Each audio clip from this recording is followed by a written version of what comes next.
जंगल के पास बसा छोटा सा गांव, जहां मिट्टी की खुशबू और हरियाली साथ साथ सांस लेती थी।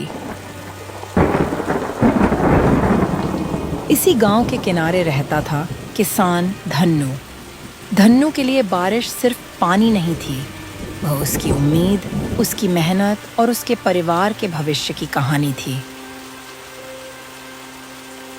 उसने अपनी पत्नी राधा और दोनों बच्चों के साथ मिलकर इस साल की सबसे अच्छी फसल से चुने गए बीज एक पुराने लेकिन मजबूत जूट के बोरे में भरकर रखे थे। राधा, इन बीजों के बाजार में अच्छे दाम मिल जाएं, तो मैं खेत के लिए नया हल खरीद पाऊंगा। फिर मेहनत और आसान हो जाएगी।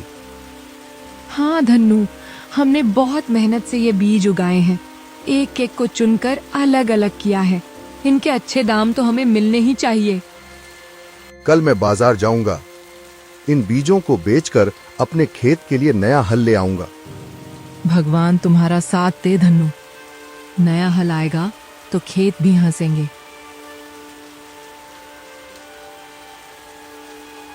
बाहर बारिश हल्की हो चुकी थी, लेकिन घर के भीतर उम्मीद की गर्माहट फैल चुकी थी।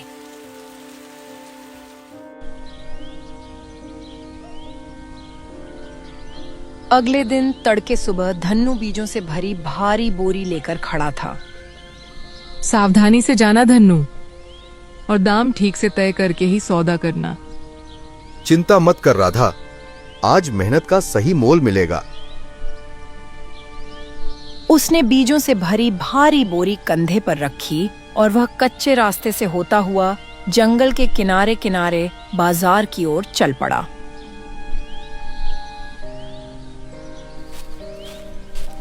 शहर का बाजार अब ज्यादा दूर नहीं था। धन्नू पसीने से भीगा बोरी संभाले आगे बढ़ ही रहा था कि अचानक झाड़ियों के पास से एक चालाक मुस्कान के साथ व्यापारी गोकुल सामने आ खड़ा हुआ। अरे धन्नू भाई, इतनी भारी बोरी उठाकर कहाँ का इरादा है? नमस्ते गोकुल सेठ, शहर के बाजार जा रहा हूँ बीज बेचने। अरे धन्नू भाई, इतनी दूर शहर तक क्यों जाओगे? रास्ता लंबा, बोरी भारी और शहर वाले व्यापारी ऊपर से नखरे वाले। पास ही मेरा चोर बाजार है, वहां तुम्हारे बीजों की कदर होगी। तुम्हें दोगुना दाम मिलेगा बिना किसी झंझट के। चोर बाजार? ये कैसी जगह है सेठ? नाम से ही कुछ ठीक नहीं लगता।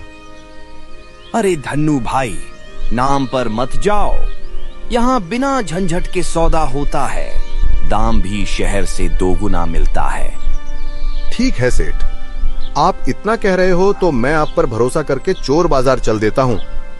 सेठ रहस्यमयी मुस्कान के साथ हंसता है और धन्नू बीजों की बोरी उठाकर चोर बाजार की ओर बढ़ जाता है।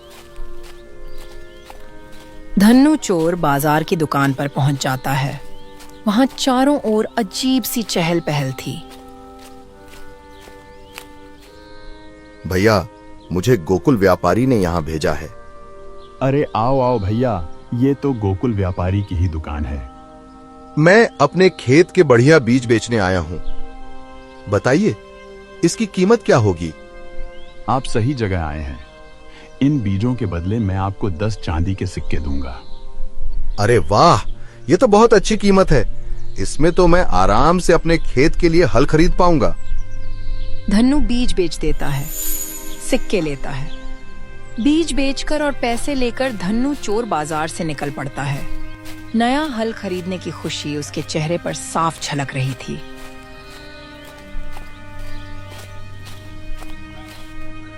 बीज बेचने के बाद धन्नू सीधे कृषि औजारों की दुकान पर पहुंच जाता है। दुकान के बाहर लकड़ी के हल, फावड़े और दरांती सजे थे। धन्नू की आंखें एक नए मजबूत हल पर टिक गईं। भाई साहब, ये हल कितने का दोगे? ये बढ़िया लोहे का हल है, कीमत है 8 चांदी के सिक्के। अच्छा है, मेरे खेत के लिए बिल्कुल ठीक रहेगा। धन्नू जेब से चांदी के सिक्के निकालता है और आगे बढ़ाता है। अरे ये सिक्के? भाई ये तो नकली चांदी है। नकली? ये कैसे हो सकता है? मुझे अफसोस है, मैं इस पैसे में हल नहीं दे सकता। धन्नु के चेहरे से खुशी गायब हो जाती है। हाथ में पकड़े सिक्के भारी लगने लगते हैं। उदास और टूटा हुआ धन्नु भारी कदमों से वापस चोर बाजार की ओर चल पड़ता है।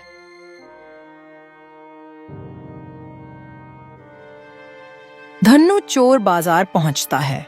वहां गोकुल पहले से ही मौजूद होता है, मुस्कुराता हुआ, जैसे उसे सब कुछ पहले से पता हो।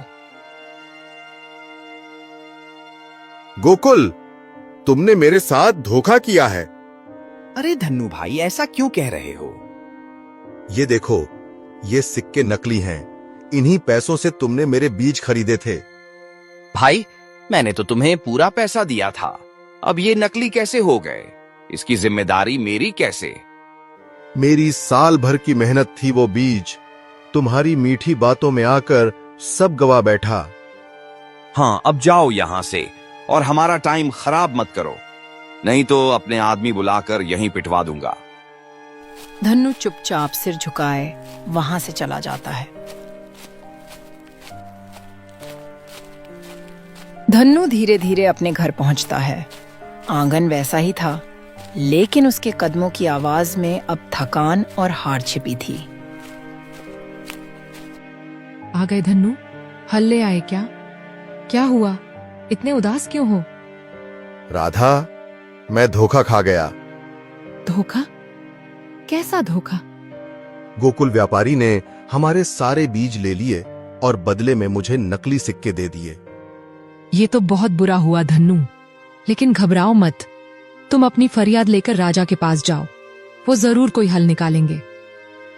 ठीक है राधा, अब तो उन्हीं से उम्मीद है। मैं अभी राजा के पास जाता हूं।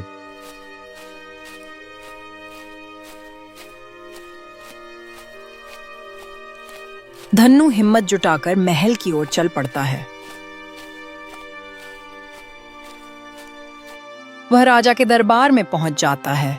ऊंचे खंभे, सजे पर्दे और बीच में विराजमान न्याय प्रिय राजा। धन्नु हाथ जोड़कर सिर झुका लेता है। महाराज, एक किसान धन्नु आपके पास फरियाद लेकर आया है। बोलो किसान, तुम्हारी क्या समस्या है? महाराज, वह चोर बाजार अब भी चल रहा है। मेरे सारे बीज चले गए। अगर न्याय नहीं मिला तो मेरी पत्नी और बच्चे भूखे मर जाएंगे। राजा गंभीर मुद्रा में सिंहासन पर बैठे थे। उनकी आंखें धन्नु के चेहरे से हट ही नहीं रही थीं। तभी मंत्री बोला, महाराज, पिछले महीने ही हमने उस इलाके में छापा मारा था। वहां कोई चोर बाजार नहीं मिला। मुझे लगता है यह किसान झूठ बोल रहा होगा या किसी गलत फहमी में है। झूठ बोलने वाले की आंखों में डर होता है, पर इस किसान की आंखों में जिम्मेदारी है। अगर सच में कोई चोर बाजार हमारी आंखों से छिपकर चल रहा है, तो यह केवल किसान का नहीं, पूरे राज्य का अपमान है। मैं इस मामले की जांच करूंगा, लेकिन राजा बनकर नहीं, एक साधारण नागरिक बनकर। राजा जी, मुझे आप पर और आपके न्याय पर पूरा भरोसा है।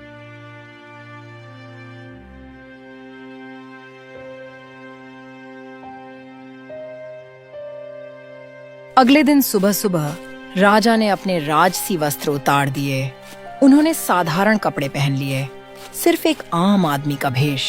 अब वे राजा नहीं थे, वे एक साधारण नागरिक थे। राजा चोर बाजार पहुंच जाते हैं। वहां उन्हें गोकुल मिलता है, जो हमेशा की तरह मीठी बातें करते हुए अपने धंधे में लगा होता है। बोलिए भाई साहब, आपको हमारे बाजार से क्या चाहिए? यहाँ सब कुछ मिलता है और सब कुछ बिकता है। बेटा, मुझे कुछ पैसों की जरूरत है, इसलिए मैं अपनी सोने की अंगूठी यहाँ बेचने आया हूँ। राजा अंगूठी गोकुल को देते हैं। बेटा, इस अंगूठी के कितने पैसे मिलेंगे? अरे अरे बाबा, ये अंगूठी तो पीतल की है, इसके ज्यादा पैसे नहीं मिलेंगे। पर यह अंगूठी असली सोने की है और यह मेरे परिवार की विरासत है। यहाँ ज्यादा होशियारी मत दिखाओ, वरना जिंदा घर नहीं जा पाओगे। अब तुरंत यहाँ से निकल जाओ। राजा बिना कुछ कहे चुपचाप वहां से चला जाता है।